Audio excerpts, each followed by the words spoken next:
ಭಾಗಿಯಾಗಿದ್ದಾರೆ.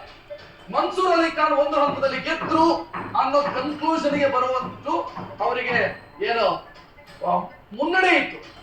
ಆ ಮಾರ್ಜಿನ್ ನೋಡ್ತಾ ಇದ್ರೆ ಗೆದ್ರೇನೋ ಮನ್ಸೂರ್ ಅಲಿ ಖಾನ್ ಅಂತ ಭಾವಿಸಲಾಗಿತ್ತು. ಬಟ್ ಕೊನೆಯ ಹಂತದಲ್ಲಿ ಕಹಾನಿ ಮೇ ಟ್ವಿಸ್ಟ್.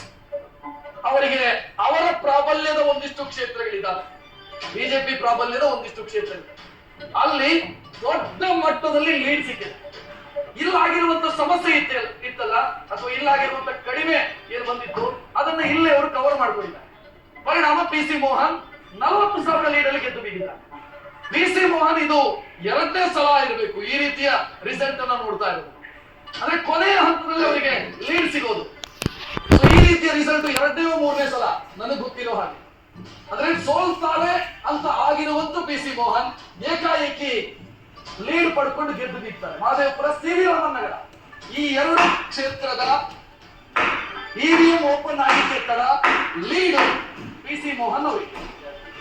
ಎಸ್, ಮಾತಾಡೋಣ. ನಾನು ಅಪೂರ್ಣ ಆಯ್ತು ಸರ್, ಮಾತಾಡ್ತೀನಿ. ಚಿಕ್ಕ ಬ್ರೇಕ್ ನ ಸಮಯ. ಬ್ರೇಕ್